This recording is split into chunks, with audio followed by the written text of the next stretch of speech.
बहुत समय पहले एक गांव था जहां लोग अलग अलग जातियों, धर्मों और विचारों से ताल्लुक रखते थे। लेकिन इस गांव की सबसे बड़ी विशेषता थी वहां का भाईचारा। लोग एक दूसरे की मदद करते, त्योहार साथ मनाते, दुख सुख में साथ खड़े रहते। गांव में एक बूढ़ा किसान रामू चाचा रहते थे। वे बहुत ज्ञानी और समझदार थे। गांव के हर छोटे बड़े झगड़े को वह बड़े प्यार से सुलझा देते। उनके पास एक पुरानी लकड़ी की गठरी थी जिसमें 5 छड़ियां बंधी रहती थीं। वह अक्सर इसे गांव के बच्चों को दिखाकर समझाते, अगर एक छड़ी को तोड़ोगे तो आसानी से टूट जाएगी, लेकिन 5 को एक साथ नहीं तोड़ सकते। यही है भाईचारा। एक दिन गांव में फूट पड़ गई। गांव के 2 मोहल्लों में पानी के बंटवारे को लेकर झगड़ा हो गया। एक मोहल्ला कहता था कि उन्हें कम पानी मिलता है, जबकि दूसरा कहता कि सब बराबर है।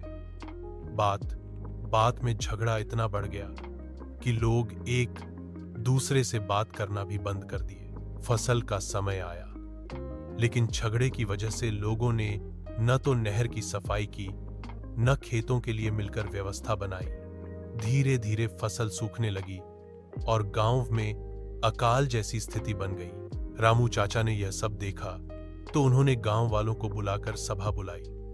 वह अपनी गठरी लेकर आए और सबके सामने बोले, जब तक हम मिलकर काम करते थे सब अच्छा चलता था, लेकिन अब देखो, थोड़ी सी बात पर हम अलग हो गए और उसका नतीजा ये है कि हमारी फसल बर्बाद हो रही है। फिर उन्होंने वह गठरी खोलकर एक एक छड़ी सबको दिखाई और पूछा, क्या इसे तोड़ सकते हो? सबने हंसकर कहा, हाँ चाचा, ये तो बड़ी आसान बात है। उन्होंने सभी को अलग अलग छड़ियां दी और सबने आसानी से तोड़ दी।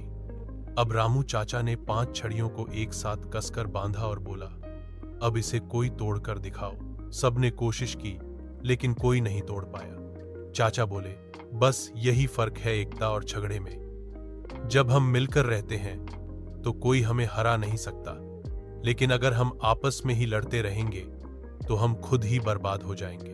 यह बात सबके दिल को छू गई। लोग एक दूसरे के गले मिले, माफी मांगी और फिर से मिलकर काम करना शुरू किया। नहर की सफाई हुई, पानी बांटा गया और अगली बार गांव में भरपूर फसल हुई।